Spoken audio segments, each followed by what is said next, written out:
representing with the, is it the ILBP party? The winning team, baby. I love Black People Party. The winning team, yeah. Which I love that. You know, we're in New York, so I got to represent, you know what I'm saying, for the bigger team. Yeah. Absolutely, absolutely. Well done, well done. Well, we have a great show because we are talking about, first up, are we raising our professional athletes as men or as spoiled brats? And I'm going to say there's a bunch of spoiled babies out there who are getting paid a lot of money, and they really need to consider what they're doing and how their actions off the field speak to what they're doing on the field.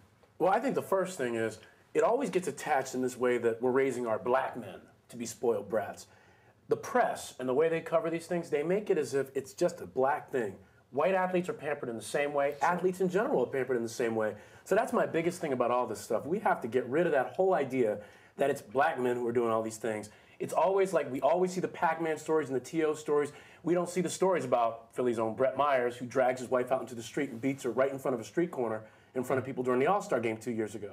I mean, this is what happens all the time, but it doesn't get covered in the same way. So who do we blame, though? Is that a media thing? Because I agree with you. We blame the media thing on, we blame the black thing on the media. That this is not a matter of this behavior being exclusive at all to the black community. In fact, I think that a lot of it is happening elsewhere, but we're not seeing it. But is it a problem, though, when our sons look to these people and our daughters look to them as role models and they say, well, look, if T.O. wants to sit out or we want to have beef or we don't want to work hard on the field, is that okay? I think the representation is one of the primary issues. Yes, we have to look at the media and say, all right, why is it that they're focusing on this particular segment of that tremendous demographic of professional athletes? Because there are a ton of athletes that I've read about personally and some that I know, some particularly that play professional basketball, who have foundations and do tons of charity work and give back to the community and are adamant about, you know, giving a tremendous percentage of their income and revenues that they make on the court to, you know, building after-school programs and community centers and,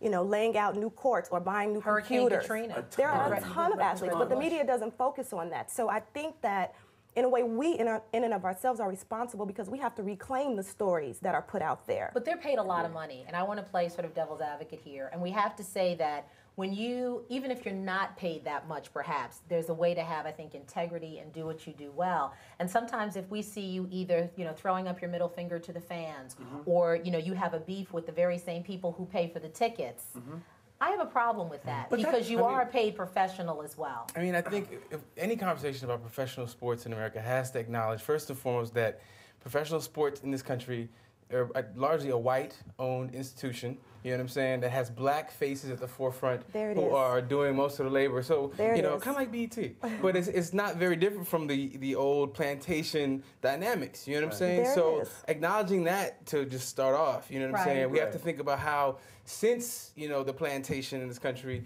began with this sort of like demonizing of black men, and sports in this country, professional sports, is primarily dominated by black men. You know, you have these ancient colonial act rather, you know, practices of vacillating between demonizing and idealizing black men and the black body as a way of sort of maintaining our like subhuman or deviant status, you know, which justified exploitation. But who's perpetuating that? Is it us or is it somebody else? Because I have to say, both.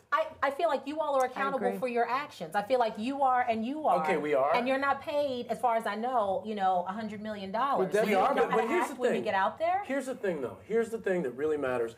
These fans, they pay for these tickets. Now, I've been a fan of sports since I was a little boy, and I don't need to go into a stadium and start cursing out the player because he doesn't make a play. I don't care how much you pay somebody. I would like for these people to go to their jobs and then walk in their job and have a bunch of people around them all the time, throwing them middle fingers, shooting at them, talking about their mothers, their fathers, giving racist comments, all this kind of stuff. And I would challenge them to not do anything about it. Because that's what it's really about. Some of these people pay for tickets and they sit there and they yell racial comments to people all game long. They yell stuff to their families that are sitting right there in the audience.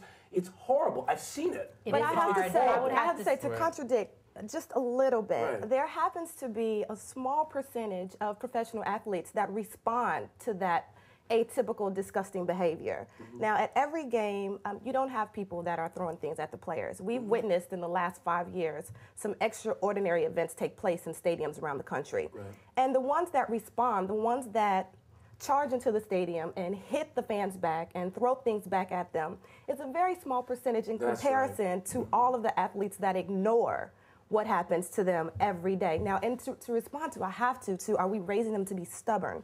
Are we raising them to be babies? Well, and I mean, you have to remember they make a lot of money, but it's only a percentage of what ownership makes. That's right. And I But have even to, they're like, so, oh my God, they get paid that so doesn't much excuse money. Their their behavior, paychecks are though. so That doesn't big. excuse. And I'm Not not at talking all. about. There's I some agree. things people can't tolerate. I don't think that it And I excuses agree it. with Ryan. I mean, there's no reason for how disgusting is that for fans to literally throw things that can injure the player Absolutely. onto the field.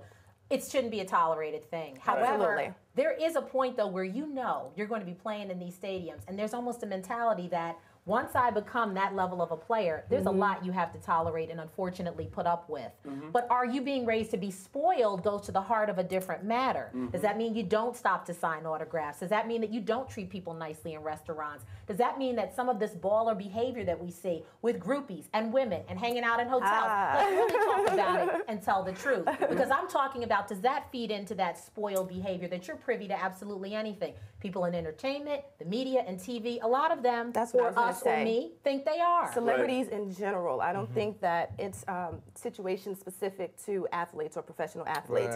I think that the celebritydom that has occurred in the United States in the last 10 years, where they are idolized and often considered royalty and are evaluated down to the most minuscule element, is pretty absurd and disgusting in and of itself. And I think that athletes fall under the entertainment celebrity umbrella. Right, and I think that the cult of the black athlete in some ways preserves these ideas that black people are primarily physical, also primarily primitive, you know what I'm saying? Because it accentuates those characteristics. But in essence, the spoiled behavior you're talking about is basically a reproduction of American materialism, American individualism, and all how we, and it's American as apple pie, genocide, and slavery. And behavior that cuts across all cultures and races, certainly. Right. Oh, we agreed on that one. With y'all when I come back. No chance. So stay tuned and see what team you want to root for. That's what's We'll be up. right back. Good stuff.